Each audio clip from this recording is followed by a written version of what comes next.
Excelentíssimo senhor presidente do Supremo Tribunal Federal, ministro Luiz Fux, excelentíssimo senhor relator da presente ADPF, ministro Gilmar Mendes, excelentíssimas senhoras ministras Carmen Lúcia e Rosa Weber, excelentíssimos senhores ministros também do Supremo Tribunal Federal, permitam-me cumprimentá-los na pessoa do decano, ministro Marco Aurélio, excelentíssimo senhor Procurador-Geral da República, doutor Augusto Aras, senhores advogados e doutora Carmen, nossa secretária do plenário do Supremo Tribunal Federal. O ministro Gilmar Mendes foi muito feliz na exposição do seu relatório, de forma sucinta e ao mesmo tempo detalhada, e permitam-me assim adentrar no mérito da questão, a fim de possibilitar o máximo possível uma discussão contributiva para um debate tão relevante. E para isso, em primeiro lugar, nós precisamos definir do que nós estamos tratando hoje. Mas para definir sobre o que nós estamos tratando hoje, é importante, antes de tudo, definir do que nós não estamos tratando. Nós não estamos tratando de um debate entre vida e morte. Nós estamos tratando, isso sim, de uma perspectiva onde todo cristão se presume defender a vida incondicionalmente, onde todo cristão sabe e reconhece os riscos e perigos desta doença terrível, e onde todo cristão sabe que precisa tomar, sim, cuidados e cautelas diante desta enfermidade. Não se trata também de uma discussão política. Eu digo isso para que todos partamos do princípio e do consenso de que todos nessa discussão defendemos a vida. É imprescindível essa perspectiva. E isso é importante porque em uma sociedade tão tensa como a que nós vivemos hoje, parece que pensar diferente de nós significa a desqualificação dessa pessoa e da sua própria condição de pensar diferente de nós, atribuindo a elas adjetivos inapropriados e ofensivos a um Estado democrático de direito. Se é assim, do que nós estamos tratando? Nós estamos tratando de um partido político que apresenta a sua demanda para que, em essência, religiões cristãs, católicas e evangélicas possam realizar seus cultos, possam ir às suas igrejas. Mas dentro desse contexto, é importante fazer, e eu faço como registro histórico, o que significa para o cristão a igreja. E os primeiros registros históricos da igreja cristã está na própria Bíblia, de modo muito específico, no livro dos Atos dos Apóstolos. E registra-se ali, após Jesus confiar a Pedro, o apóstolo Pedro, ser a pedra fundamental da sua igreja, que os cristãos, no capítulo 2, diariamente perseveravam no templo, partiam o pão de casa em casa, tomavam suas refeições em conjunto, louvando a Deus e contando com a simpatia do povo. Mais adiante, no capítulo 5 de Atos, diz que para ali também iam outras pessoas de outras cidades. Porém, levantando-se o sumo sacerdote e todos os que estavam com ele, prenderam os apóstolos e os recolheram à prisão. Digo isso porque ser cristão, na sua essência, é viver em comunhão não apenas com Deus, mas também com o próximo. Ser cristão é estar junto ao próximo, é ter compaixão do próximo. E ter compaixão é chorar junto, lamentar junto, dar o suporte necessário para os momentos em que aqueles que se aproximam possam superar as suas dificuldades. Dentro desse contexto, a comunidade cristã, ela nasce, cresce e até os dias de hoje existe, não apenas para um ato de adoração a Deus, mas para um compartilhar comunitário de vidas, de experiências, de alegrias, de tristezas, de sentimentos, de dores, de esperança e de amor. À luz do cristianismo, sem compaixão, não há culto a Deus. Sem vida em comunidade, não há cristianismo. Do contrário, nós estaríamos tratando da mera expectativa de uma reunião de pessoas para se ajuntar em determinado momento do seu dia e das suas vidas. Tanto não é isso que Jesus Cristo, conforme relata São Mateus, disse: por onde estiverem 2 ou 3 reunidos em meu nome, ali eu estarei no meio deles. Se é assim, de modo mais prático, do que é que nós estamos tratando?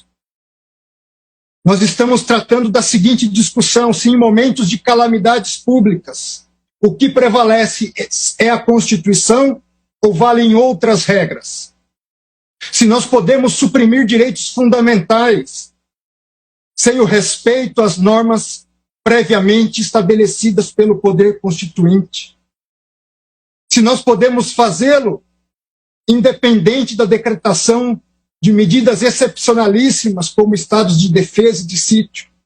E aqui registro, não os defendo, não é o caso de medidas como essa. A verdade é que sabemos sim que o Supremo Tribunal Federal delegou aos estados o poder de estabelecer medidas restritivas às atividades da comunidade. Mas até que ponto essa delegação foi um cheque em branco? O governador e o prefeito pode fazer qualquer medida sem sequer passar pelo poder legislativo local? Não existe controle? Não se tem que respeitar proporcionalidade? Não se impedem medidas autoritárias e arbitrárias? Se autoriza a rasgar a Constituição? Se autoriza a prender um vendedor de água ambulante e espancá-lo no meio da rua? Enquanto em grandes supermercados isso é feito legitimamente? Por que o pobre não pode vender bens de primeira necessidade? Por que uma pessoa não pode praticar o esporte na sua praia e seguir para a sua casa, onde pessoas, mulheres e jovens estão sendo presas? Até que ponto? Até quando? Até quando medidas abusivas? Até quando polícias, guardas municipais agredindo cidadãos e trabalhadores, sacando suas armas, simplesmente porque estão trabalhando? Isso que foi autorizado? Eu tenho certeza que não foi isso. Eu tenho certeza que há limites e que o Supremo Tribunal Federal não deu um cheque em branco a governadores e a prefeitos. Dentro desse contexto, permitam-me fazer um parêntese. Não só agressões a trabalhadores, medidas de toque de recolher. Medida de toque de recolher é incompatível com o Estado democrático de direito. Medida de toque de recolher não é medida de prevenção à doença. É medida de repressão própria a estados autoritários.